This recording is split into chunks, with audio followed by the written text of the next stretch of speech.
જય સ્વામિનારાયણ વિદ્યાર્થી મિત્રો, શ્રી સ્વામિનારાયણ ગુરુકુળ રાજકોટ સંસ્થાન દ્વારા આયોજિત SGIS ઓનલાઈન ગુરુકુળમાં આપનું સ્વાગત છે. આજે આપણે જે ટોપિક ભણવાનો છે એ છે પ્રક્રિયાના વેગનો તાપમાન પર આધાર.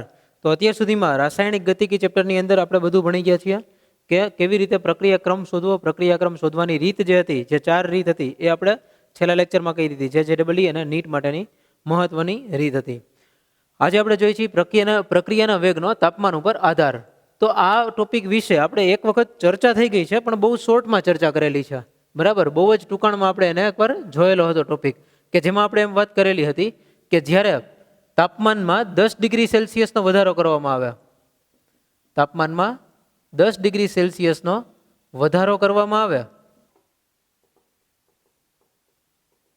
તો પ્રક્રિયાનો વેગ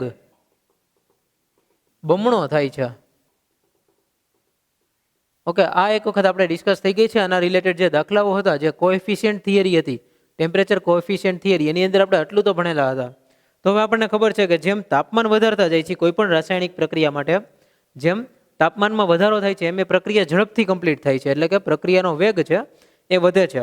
જેમ કે આમાં ટેક્સ્ટબુકમાં આપેલું એક ઉદાહરણ છે, એ આપણે વાત કરીએ કે ભાઈ N2O5 નું વિઘટન જો 50 ડિગ્રી સેલ્સિયસ ઉપર કરવામાં આવે તો ફક્ત 12 મિનિટમાં એનો અર્ધાયુષ્ય સમય આવી જાય. એટલે કે 12 મિનિટની અંદર એનો જથ્થો છે અડધો થઈ જાય. N2O5 નું વિઘટન એ પ્રથમ ક્રમની પ્રક્રિયા છે.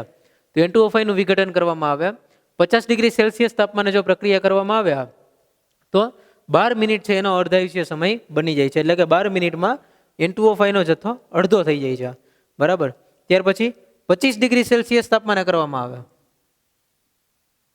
જો આપણે તાપમાન 12 મિનિટની બદલે 25 ડિગ્રી સેલ્સિયસ કરી નાખીએ, 50 ડિગ્રી સેલ્સિયસની બદલે 25 ડિગ્રી સેલ્સિયસ કરી નાખી તાપમાન, એટલે કે તાપમાન ઘટાડી દીધું, તો અહીંયા 5 કલાક એનો અર્ધાયુષ્ય સમય બને છે. એનો અર્ધાયુષ્ય સમય છે 5 કલાક બની જાય છે. અને જો 0 ડિગ્રી સેલ્સિયસ કરી દઈ તો અર્ધાયુષ્ય સમય છે 10 દિવસ કરતાં પણ વધારે બને છે. તો આના દ્વારા આપણને ખબર પડે છે કે જેમ તાપમાનની અંદર 0 ડિગ્રી સેલ્સિયસથી 50 ડિગ્રી સેલ્સિયસ તાપમાનમાં જેમ વધારો કરતા ગયા એમ છે એ પ્રક્રિયા ઝડપથી કમ્પ્લીટ થતી ગઈ. બરાબર. પહેલા 10 દિવસમાં જે અર્ધાયુષ્ય સમય આવતો હતો એનો અર્ધાયુષ્ય સમય 5 કલાકમાં જો 25 ડિગ્રી સેલ્સિયસ હતું તો, અને 50 ડિગ્રી સેલ્સિયસ કરી દીધું તો ફક્ત 12 મિનિટ એનો અર્ધાયુષ્ય સમય બને છે. એટલે કે પ્રક્રિયાના વેગમાં વધારો થતો જોવા મળે છે. આની અંદર એવું જરૂરી નથી કે પ્રક્રિયાનો વેગ બમણો જ થાય છે. બરાબર, પણ પ્રક્રિયાના વેગમાં વધારો થતો હોય એવું આપણને જોવા મળે છે. તો આ બીજી બધી જગ્યાએ પણ ઉપયોગી છે. બીજી બધી રાસાયણિક પ્રક્રિયાઓની અંદર પણ આ જ કન્સેપ્ટનો ઉપયોગ થાય અને ઊંચા તાપમાને પ્રક્રિયા કરાવવાની હોય છે. તમે અત્યાર સુધીમાં ઘણી બધી પ્રક્રિયાઓ ભણ્યા છો, ઓર્ગેનિક કેમેસ્ટ્રીમાં, ઇનઓર્ગેનિક કેમેસ્ટ્રીમાં. એમાં દરેકે દરેક પ્રક્રિયા ઉપર તમે જોતા હશો તો આવી રીતે એરો હોય, એરો ઉપર આમ ડેલ્ટા કરેલું હશે. તો આ ડેલ્ટાનો મતલબ તાપમાન છે, અને તાપમાન કેટલું રાખવાનું એના માટે ઘણા વિદ્યાર્થીઓનો એવો ક્વેશ્ચન હોય છે કે ડેલ્ટા એટલે કેટલું તાપમાન સમજવું. બરાબર. તો જ્યારે આ રીતે ડેલ્ટા કરેલું હોય ને ત્યારે તમારે અનુકૂળ તાપમાન સમજવાનું હોય છે. બરાબર. ત્યાં અનુકૂળ તાપમાન એટલે કે ઘણી બધી પ્રક્રિયાઓ માટે અનુકૂળ તાપમાન 25 ડિગ્રી સેલ્સિયસ હોય, અમુક પ્રક્રિયા માટે અનુકૂળ તાપમાન 250 ડિગ્રી સેલ્સિયસ હોય. બરાબર. તો જે ડેલ્ટા લખવામાં આવે છે ને ઓપ્ટિમમ ટેમ્પરેચર કહેવાય છે. ઇંગ્લિશમાં ઓપ્ટિમમ ટેમ્પરેચર, ગુજરાતીમાં કહેવાય અનુકૂળ તાપમાન. તો અનુકૂળ તાપમાન એટલે જે તે પ્રક્રિયા માટે જે વસ્તુ જરૂરી છે એ જરૂરી તાપમાન એને દેવાનું છે. બરાબર. એના કરતાં વધારે આપવાનું નહીં, એના કરતાં ઓછું આપવાનું નહીં, એ અનુકૂળ તાપમાન છે. અને જ્યારે હાઈ ટેમ્પરેચર લખેલું હોય ત્યારે તો ખૂબ જ ઊંચું તાપમાન જ જરૂરી હોય છે. તો આ પણ ધ્યાન રાખવું કે ઘણી બધી પ્રક્રિયાઓ માટે જો 50 ડિગ્રી સેલ્સિયસ હોય ને તો એ બહુ જ ઊંચું તાપમાન થઈ જાય. બરાબર. અને અમુક પ્રક્રિયાઓ માટે 250 ડિગ્રી સેલ્સિયસ હોય તો એ હજી નીચું તાપમાન ગણાતું હોય છે. તો એ પણ રાસાયણિક પ્રક્રિયા કયા પ્રકારની છે એના ઉપર આધાર રાખે કે તાપમાન વધુ ગયું અને તાપમાન ઓછું ગયું. તો આ ટોપિકની અંદર ઘણા વિદ્યાર્થીઓને આ પ્રકારના પ્રશ્ન થતા હોય છે કે અનુકૂળ તાપમાન, કે એક પ્રક્રિયામાં કીધું કે ભાઈ નીચું તાપમાન 100 ડિગ્રી સેલ્સિયસ જેટલું નીચું તાપમાન એવું લખ્યું હોય તો દરેક વખતે દરેક પ્રક્રિયામાં વિદ્યાર્થી એમ જ માની લે છે કે બધી પ્રક્રિયામાં 100 ડિગ્રી સેલ્સિયસ એટલે નીચું તાપમાન કહેવાય. પણ ઘણી બધી પ્રક્રિયામાં ખાલી 50 ડિગ્રી સેલ્સિયસ એ ખૂબ ઊંચું તાપમાન હોય. બરાબર. તો એ પ્રક્રિયા પર આધાર રાખશે કે કઈ પ્રક્રિયા માટે કેવું તાપમાન જરૂરી છે. એટલે જ્યારે ડેલ્ટા કરેલો હોય એનો મતલબ ત્યાં અનુકૂળ તાપમાન આવું સમજવાનું રહેશે. ત્યાર પછી હવે આના માટે જોઈએ કે ભાઈ જે તાપમાનમાં જે ફેરફાર થાય છે એના ઉપરથી જે અભ્યાસ કર્યો અને જે મિકેનિઝમ જે સમજવામાં આવી, બરાબર, એનો સૌથી વધારે અભ્યાસ આમ જોઈએ તો આર્હેનિયસ નામના વૈજ્ઞાનિકે કર્યો છે. વોન્ટોફે પણ કર્યો, આર્હેનિયસે પણ એનો અભ્યાસ કર્યો છે.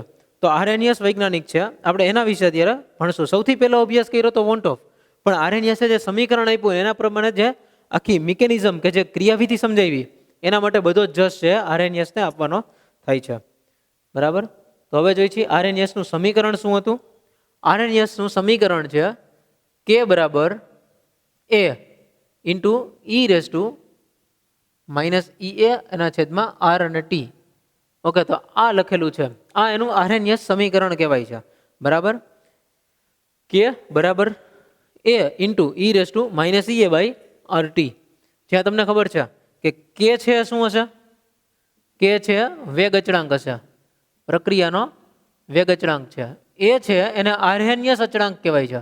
આર્હેનિયસ નામના વૈજ્ઞાનિક આપ્યું હતું, એના પરથી એને આર્હેનિયસ અચળાંક પણ બોલાય છે, અથવા તો બીજું નામ છે એનું આવૃત્તિ અવયવ. આ શું છે આવૃત્તિ અવયવ એ આપણે હજી આગળના લેક્ચર્સમાં, હજી 2-4 લેક્ચર પછી તમે શીખી શકશો. આવૃત્તિ અવયવ શું છે એનો મિનિંગ તમને ત્યાં ખબર પડી જશે કે આપણે આર્હેનિયસ અચળાંક છે એ આવૃત્તિ અવયવ એ આપણે શેના માટે આવૃત્તિ ગણીએ છીએ, શેની આવૃત્તિની વાત છે, પણ એ હજી થોડા ટાઈમ પછી તમને ખ્યાલ આવશે. અત્યારે યાદ રાખો એ એટલે આર્હેનિયસ અચળાંક છે. ત્યાર પછી જે સ્મોલ ઈ કરેલો છે એ તો એલએન માટે છે. બરાબર, લોગ માટે છે, એટલે કે એને ઘાતાંકીય અવયવ કહી શકાય. પછી ઈ એ કરેલું છે એને કહેવાય સક્રિયકરણ ઉર્જા. સક્રિયકરણ ઉર્જા. આર એટલે છે વાયુ અચળાંક છે, અને ટી એટલે તાપમાન કેલ્વિન એકમમાં. ઓકે, તો આ બધા આપણને ખબર છે કે આ બધા અચળાંકોનો મિનિંગ, આની અંદર જે સિમ્બોલ આપ્યા એનો મિનિંગ શું છે એ શું છે. બરાબર. હવે આપણે જોઈએ છીએ કે એક્ઝેક્ટલી આનો ઉપયોગ આપણે કેવી રીતે કરતા હોય. તો કોઈ પણ એક રાસાયણિક પ્રક્રિયા આપણે ઉદાહરણમાં લઈ લઈએ. આપણે એક ઉદાહરણમાં રાસાયણિક પ્રક્રિયા લઈ છીએ કે જે આપણને ટેક્સ્ટબુકમાં આપેલી છે, H2+I2 એમાંથી બને છે 2 મોલ HI. બરાબર.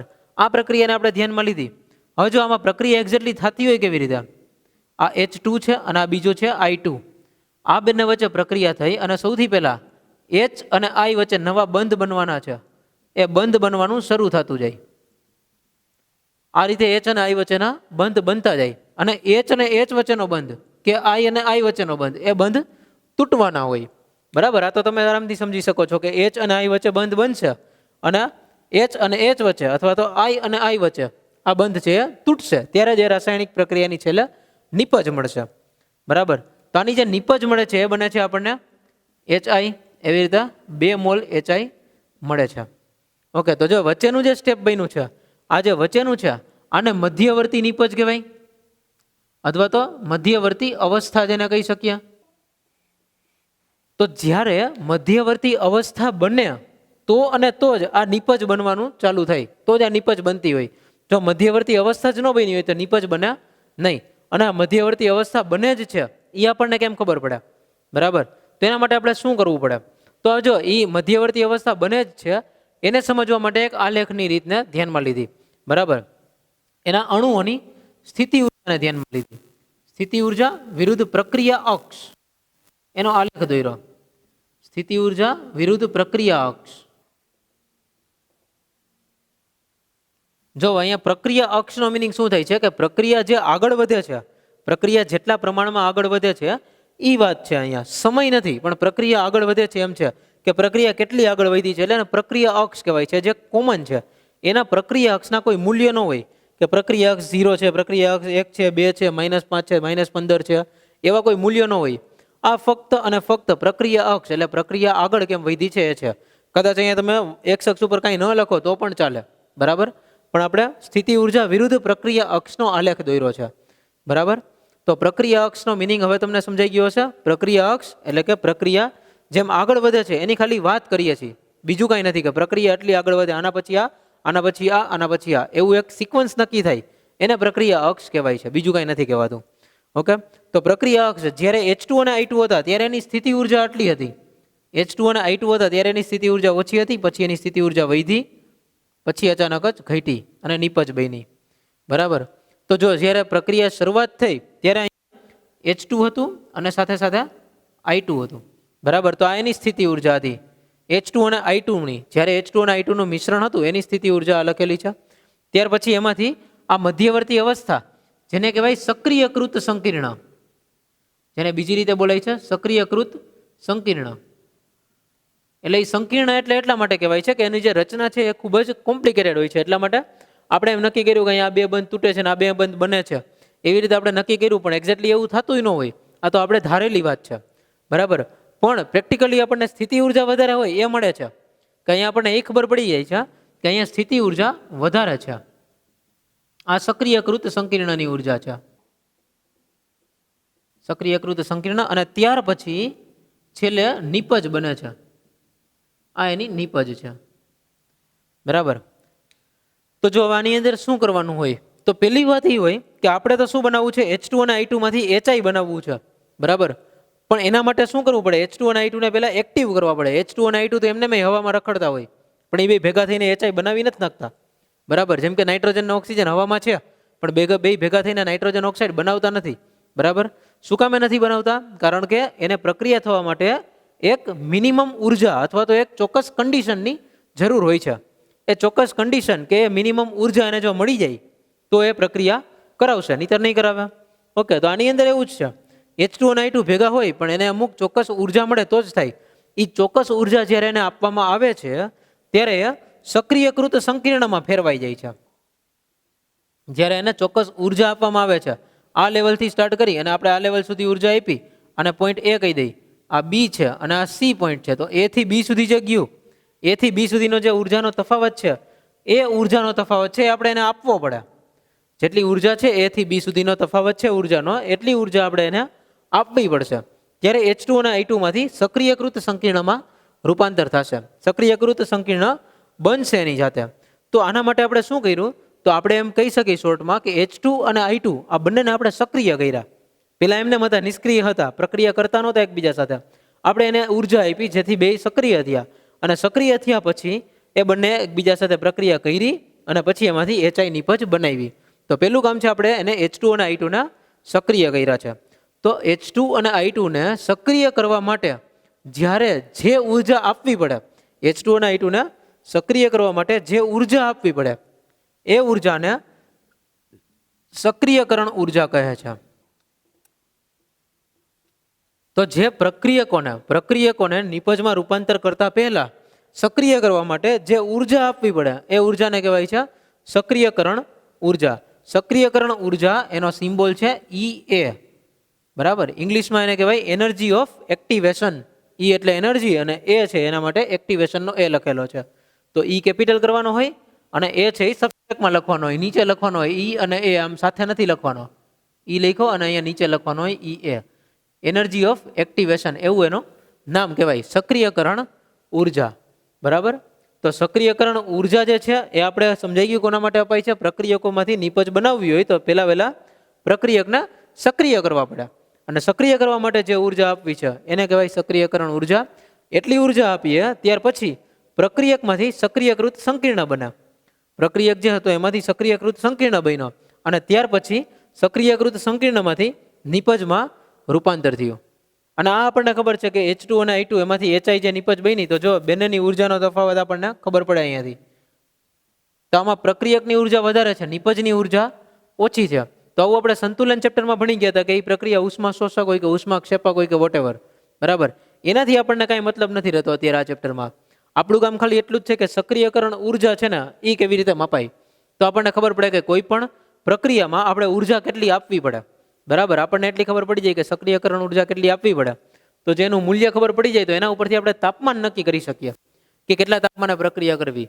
જેમ આપણે આગળ વાત કરી કે દરેક પ્રક્રિયા માટે તાપમાન જુદા જુદા હોય છે, બરાબર. તો એ તાપમાન નક્કી કેમ કર્યા હોય, તો એ આ રીતે ગણતરી કરવી પડે. સક્રિયકરણ ઉર્જા આરએનએ સચળાંક શું છે એ પણ ખ્યાલ આવવો જોઈએ, અને ત્યાર પછી એના ઉપરથી આપણે તાપમાનને કરતા બનાવીએ અને તાપમાન આપણે શોધી શકીએ. તાપમાનનો આપણને ખબર પડી જાય કે તાપમાન આટલું મિનિમમ જરૂરી છે, તો જે તે પ્રક્રિયા માટે એ તાપમાન લખેલું હોય. ત્યાં આપણે લખેલું હોય કે 50 ડિગ્રી સેલ્સિયસ, 100 ડિગ્રી સેલ્સિયસ, બરાબર. આ રીતે 373 કેલ્વિન એવું લખેલું હોય તો તમને ખબર પડે કે ભાઈ 373 કેલ્વિને કરીએ તો આ પ્રક્રિયા થશે, સક્રિયકૃત સંકીર્ણ બનશે.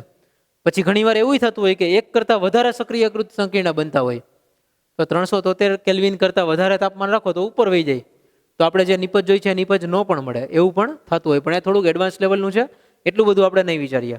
આપણે ખાલી એક જ વિચારીએ કે એક જ પ્રકારનો સક્રિયકૃત સંકીર્ણ બને છે અને એમાંથી એક જ પ્રકારની નિપજ બને છે. તો પ્રક્રિયકમાંથી સક્રિયકૃત સંકીર્ણ બનાવવા માટે જે ઉર્જા જોઈએ એ સક્રિયકરણ ઉર્જા છે. અને એ ઉર્જા શોધવી હોય તો એના માટે આપણે આરએનએસના સમીકરણની જરૂર પડે. બરાબર, આરએનએસ સમીકરણ હોય તો આપણે એ વસ્તુ શોધી શકીએ. તો આ વાત તમને સમજાઈ ગઈ અત્યારે કે આરએનએસ સમીકરણ શું છે અને આમાંથી આ આલેખ શું છે. ટેક્સ્ટબુકની અંદર જે આલેખ આપ્યો છે એ આલેખની અંદર તમે કન્ફ્યુઝ ન થઈ જાઓ એટલા માટે આલેખ અહીંયા વ્યવસ્થિત રીતે તમને સમજાવ્યો છે. ટેક્સ્ટબુકમાં અમુક શબ્દો છે એ શબ્દો થોડા તમને નવા લાગશે, બરાબર, કે અઘરા લાગશે એવા શબ્દો પણ એની અંદર આપેલા છે. તો જે શબ્દો એવા લાગે એ શબ્દો વિશે તમે વાત કરજો મને, પણ મેઇન વાત આટલી હતી આમાં સમજવાની. ટેક્સ્ટબુકના જે શબ્દો છે એ શુદ્ધ ગુજરાતી લખેલું છે તો કદાચ એટલું બધું તમને ન પણ સમજાય.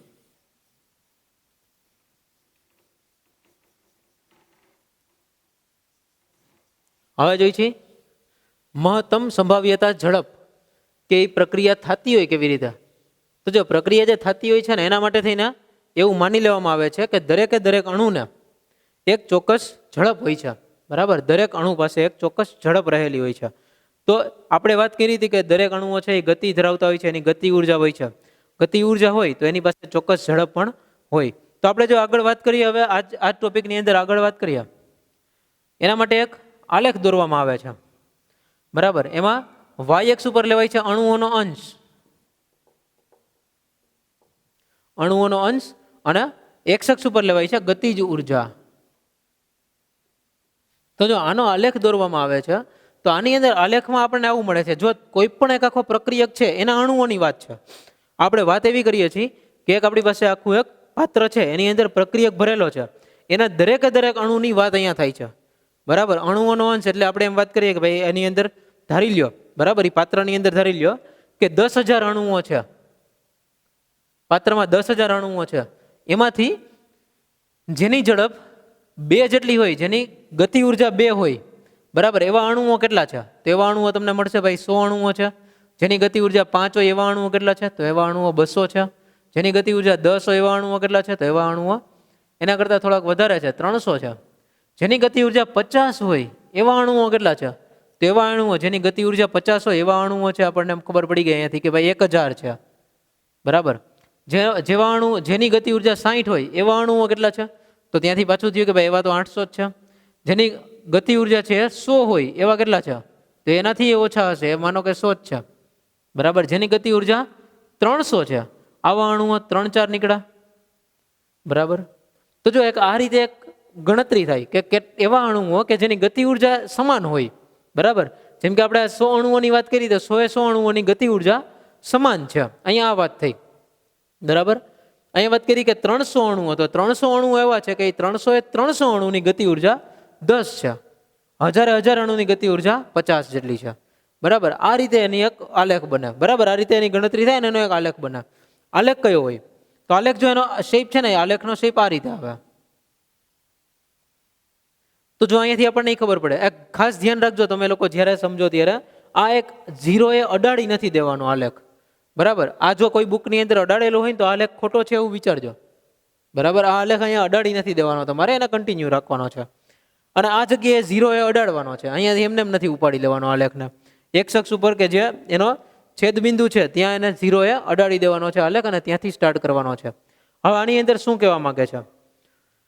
તો જેમ અણુઓનો અંશ, જો આ અણુઓનો અંશ છે વાય એક્સ ઉપર, અણુઓ ઓછા હતા, ગતિ ઉર્જા 0 હોય, જેની ગતિ ઉર્જા 0 એવા અણુઓ કેટલા? તો કે 0. આમ ગણતરી કરે, આમ આપણે વિચારાય કે જેની ગતિ ઉર્જા 0 હોય એવા અણુઓ કેટલા છે? 0 છે. પછી જેની ગતિ ઉર્જા થોડીક વધારે હોય એવા અણુઓ આટલા છે. અહીંયા જે આવતો હોય અંશ એ, બરાબર, ફોર એક્ઝામ્પલ અહીંયા વિચારી ગયા આટલી ગતિ ઉર્જા હોય એવા અણુઓ કેટલા? તો ભાઈ અહીંયા પહોંચશે આટલા. આના અહીંયા અણુઓનો અંશ જે આવે એ મેક્સિમમ અણુઓ ક્યાં છે જોવો જોઈએ. સૌથી વધુ અણુઓનો અંશ હોય એવા કેટલા? આવી ગઈ. તો જો આ જગ્યાએ આ ગતિ ઉર્જા જે છે ને, આ ગતિ ઉર્જા ઉપર, મતલબ કે વચ્ચે જે આવે છે એ ગતિ ઉર્જા ઉપર એના અણુઓનો અંશ મહત્તમ છે.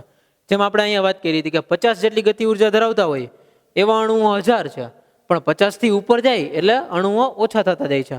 એટલે આની અંદર એવું જરૂરી નથી કે દરેક વખતે અણુઓની ગતિ ઉર્જા વધારે જ હોય. બરાબર, એવા અણુઓ હંમેશા વધારે હોય છે કે જેની ગતિ ઉર્જા એવરેજ હોય, એવા અણુઓની સંખ્યા વધારે હોય.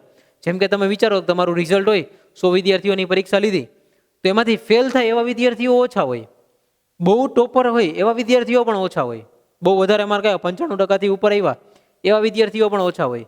પણ જે વચ્ચેના જે અણુઓ છે, વચ્ચેના જે વિદ્યાર્થીઓ છે, કેવા વધારે હોય છે, જેના 65 થી 75 જે એવરેજ માર્ક્સ આવે છે, બરાબર, એવા વિદ્યાર્થીઓની સંખ્યા હંમેશા વધારે હોય છે. સાવ ઠોઠ એવા પણ ઓછા હોય, બહુ જ હોશિયાર એવા પણ ઓછા હોય. તો આ પણ એના જેવું જ છે કે ભાઈ અણુઓનો અંશ છે, તો જેની ગતિ ઉર્જા બહુ ઓછી હોય એવા અણુઓ પણ ઓછા છે, જેની ગતિ ઉર્જા બહુ જ વધારે હોય એવા અણુઓ પણ ખૂબ જ ઓછા છે, બરાબર. એ આપણને અહીંથી ખબર પડી. અને એવા અણુઓ કે જેની ગતિ ઉર્જા એવરેજ છે, મધ્યમ છે, એવા બધા અહીંયા છે. તો આ જે આલેખ છે, અહીંયા અણુઓનો અંશ છે, આને કહેવાય છે સૌથી વધુ સંભાવ્ય ગતિ ઉર્જા. સંભાવ્ય ગતિ ઉર્જા, સૌથી વધુ સંભાવ્ય ગતિ ઉર્જા, આનો મિનિંગ શું છે શબ્દનો? તો આ શબ્દને આપણે એવી રીતે ડિસ્ક્રાઇબ કરી શકીએ કે આપણે કોઈ પણ એક પાત્ર લીધું, એની અંદર આપણે 1000 અણુની વાત, 10,000 અણુની વાત કરી હતી. આ 10,000 અણુમાંથી આપણે કોઈ પણ એક અણુ સિલેક્ટ કરીએ છીએ, બરાબર, કોઈ પણ એક અણુ લીધો, તો આપણી પાસે એવો અણુ આવશે કે જેની ગતિ ઉર્જા અહીંયા હોય એવા અણુઓની શક્યતા મેક્સિમમ હશે, કારણ કે એવા વધારે છે. 1000 જેટલા અણુઓ તો એવા જ છે કે જેની ગતિ ઉર્જા 50 છે. તો આપણે જેમાંથી એક અણુ સિલેક્ટ કરીએ તો એની શક્યતા કે સંભાવના એ હંમેશા વધારે રહેશે એને સિલેક્ટ કરવાની, બરાબર, અથવા તો એવી ગતિ ઉર્જા ધરાવતો હોય અણુ, એની સંભાવના ત્યાં વધારે રહેશે. એટલા માટે અહીંયા લખ્યું છે સૌથી વધુ સંભાવ્ય ગતિ ઉર્જા, કે તમને અણુને સિલેક્ટ કરો તો એ અણુની ગતિ ઉર્જા આટલી જ હશે, એ સૌથી વધારે સંભાવના છે. વધારે પણ હોઈ શકે, ઓછી પણ હોઈ શકે, બરાબર, પણ સંભાવના વધારે અહીંયા છે, કારણ કે ત્યાં અણુઓની સંખ્યા પણ વધારે છે. તો આ છે એ બે વૈજ્ઞાનિકોએ આ પ્રકારનો આલેખ દોરેલો હતો, બે સાથે કામ કરીને. એક છે બોલ્ટ્ઝમેન છે અને બીજું છે મેક્સવેલ. તો આને મેક્સવેલ બોલ્ટ્ઝમેન વહેંચણી વક્ર કહેવાય છે. આ જે આલેખ આપણે સમજ્યા, આને મેક્સવેલ બોલ્ટ્ઝમેન અથવા બોલ્ટ્ઝમેન મેક્સવેલ વહેંચણી વક્ર આ રીતે બોલાય છે. ઘણી વખત એને શોર્ટમાં બોલ્ટ્ઝમેન વહેંચણી વક્ર એ રીતે પણ કહેતા હોય છે. વહેંચણીનો મિનિંગ એ છે કે આની અંદર જે ગતિ ઉર્જા છે એ અણુ દીઠ કેવી રીતે વહેંચાયેલી છે, કઈ જગ્યાએ કયા અણુ પાસે કેટલી ગતિ ઉર્જા છે એ આ દર્શાવે છે. તો આ સૌથી વધુ સંભાવ્ય ગતિ ઉર્જાનો મિનિંગ ખબર પડી ગઈ. મેક્સવેલ બોલ્ટ્ઝમેન વહેંચણી વક્ર એટલે શું એ પણ તમને હવે ખબર પડી ગઈ છે. આ સિવાય એની અંદર એક આપેલું છે અણુઓનો અંશ, એ કેવી રીતે ફાઇન્ડ કરવાનો હોય, તો NE/NT આ રીતે તમારે નક્કી કરવાનું હોય.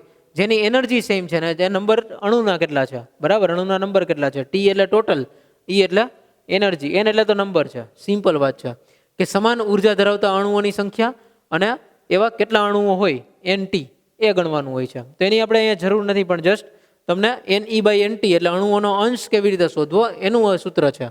અને આ બાજુ વિરુદ્ધ ગતિ ઉર્જા, ગતિ ઉર્જા માટે તમે કોઈ પણ એક આંકડો લખી શકો. એની જે ગતિ ઉર્જા કિલો જૂલમાં લખાતી હોય તો એ કિલો જૂલની અંદર આપણે ત્યાં લખી શકીએ છીએ. ઓકે, ત્યાર પછી આલેખ તમને આ સમજાવી દીધો. આલેખમાં કંઈ ક્વેશ્ચન તો નહીં થાય. ઓકે, હવે આપણે નવી વાત કરીએ કે આની અંદર જ્યારે તાપમાન વધારવામાં આવે ત્યારે શું થાય. આપણે જ્યારે આ જ આલેખ દોર્યો છે આની અંદર જ આ પ્રક્રિયા માટે, જે પ્રક્રિયા માટે આલેખ દોર્યો છે એ જ પ્રક્રિયા માટે તાપમાન વધારીએ ત્યારે શું હાલત થાય, ત્યારે આ વક્રમાં શું ફેર પડે. માનો કે આ T°C તાપમાન છે, આ T તાપમાન છે, બરાબર, સ્મોલ ટી રાખ્યો છે એટલે ડિગ્રી સેલ્સિયસ વિચારજો. આ T જેટલું તાપમાન છે. હવે આની અંદર હું હજી એનું તાપમાન વધારું છું, T+10 કરી દઉં છું, એટલે કે એનું તાપમાનમાં 10°C વધારો કરું છું. તો જ્યારે 10°C વધારો થાય એવા સમયે આલેખ કઈ પ્રકારનો બનશે, તો 10°C વધારાથી આલેખ છે એ આ રીતે બનશે. તો જો હવે આ વખતે શું થયું કે મહત્તમ જે સંભાવ્ય ગતિ ઉર્જા હતી, આલેખ કેવી રીતે બને તો તમને સમજાઈ ગયું છે, બરાબર. આલેખ દોર્યો આપણે T+10 નો, એટલે 10°C તાપમાન વધારી અને પછી આ વસ્તુ જોઈ, દરેક અણુની ગતિ ઉર્જા આપણે ચેક કરી. તો હવે આલેખ તમને ખબર પડી ગઈ છે કે સંભાવ્ય ગતિ ઉર્જા એ શું હતું. તો નવા જે આલેખ છે, નવો આલેખ બન્યો T+10 નો, એ આલેખ જોવો, એની ગતિ ઉર્જા કેટલી થાય છે, એની ગતિ ઉર્જા જમણી બાજુ શિફ્ટ થઈ. અહીંયા જે હતી એના કરતાં જમણી બાજુ શિફ્ટ થઈ ગતિ ઉર્જા. એનો મતલબ એમ કે મહત્તમ સંભાવ્ય ગતિ ઉર્જા એનું મૂલ્ય છે વધ્યું. જે સંભાવ્ય ગતિ ઉર્જા હતી, જે મહત્તમ ગતિ ઉર્જા મળતી હતી કે આટલી તો હોય જ, બરાબર છે, એનું મૂલ્ય છે હવે આપણને વધારે જોવા મળે છે. એનો મતલબ એમ કે આલેખ છે જમણી તરફ શિફ્ટ થાય છે, બરાબર, એવી રીતે એને કહેવાય છે કે જમણી તરફ જાય છે. પણ એવા અણુઓનો અંશ થોડોક ઘટી ગયો. અંશ જેટલો હતો, ધારો કે અહીંયા વિચારીએ કે અહીંયા એવા 1000 અણુઓ હતા, તો અહીંયા એના કરતાં ઓછા અણુઓ છે, કદાચ 700 અણુઓ છે, બરાબર. પણ એની ગતિ ઉર્જા છે એ વધી ગઈ. ઓવરઓલ દરેક અણુની ગતિ ઉર્જામાં વધારો જોવા મળ્યો. એટલા માટે આખો આલેખ છે જમણી બાજુ શિફ્ટ થયો છે, બરાબર. બધા અણુની ગતિ ઉર્જામાં વધારો જોવા મળ્યો. હવે આપણે પેલા ટી ટેમ્પરેચર વાળો આલેખ જોઈ કે આટલો એરિયા તમે વિચારો, આ બ્લુ કલરનો જે એરિયા છે આટલો એરિયા વિચારો કે એવા અણુઓ કે જેની ગતિ ઉર્જા મહત્તમ હોય એવા અણુઓ કેટલા છે? થોડાક ઓછા છે, બરાબર. હવે અહીંયાથી વિચારીએ આપણે, આ જ વસ્તુમાં આ જગ્યાએથી વિચારીએ બ્લેક કલરમાં, તો જો આટલો એરિયાની અંદર જે એડ થઈ જાય, આ એરિયા છે હજી એમાં ઉમેરાઈ જશે. આ એરિયા ઓલમોસ્ટ ડબલ થઈ ગયો કે આની અંદર અણુઓની જે અંશ છે, અણુઓની સંખ્યા છે એ ઓલમોસ્ટ એના કરતાં વધારે છે. અને પ્રેક્ટિકલી એવું જોવા મળ્યું છે કે આ અણુઓની સંખ્યા ઓલમોસ્ટ ડબલ થઈ જાય છે.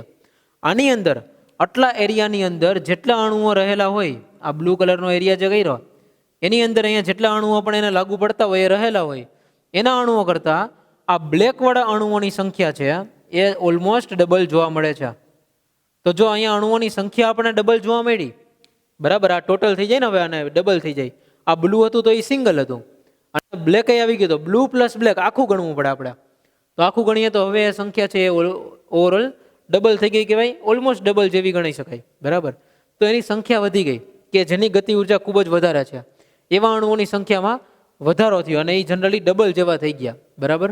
તો આવા ટાઈમે 10 ડિગ્રી સેલ્સિયસ આ પ્રકારનું થતું હોય કે અણુઓની સંખ્યા પણ જો ડબલ થઈ જતી હોય તો હવે અણુઓને એકબીજા સાથે પ્રક્રિયા કરવાની શક્યતા પણ વધી જાય છે.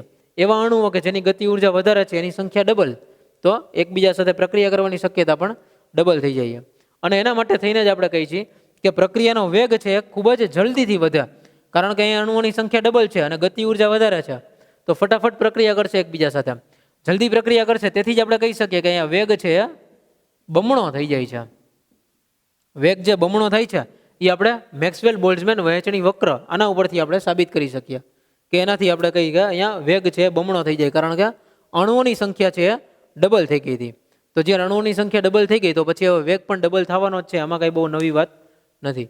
તો આ આપણે જોયું આજે પ્રક્રિયાના વેગનો તાપમાન ઉપર શું આધાર રહે છે. નેક્સ્ટ લેક્ચરમાં હજી આપણે આરએનએસના સમીકરણ પરથી સક્રિયકરણ ઉર્જા કેવી રીતે શોધવી એના વિશેની માહિતી લેવાની છે, અને આરએનએસનું સમીકરણ છે જે આખું એ આપણે સમજવાનું છે. આજનો લેક્ચર આપણે અહીં સુધી રાખશું. Thank you. જય સ્વામિનારાયણ.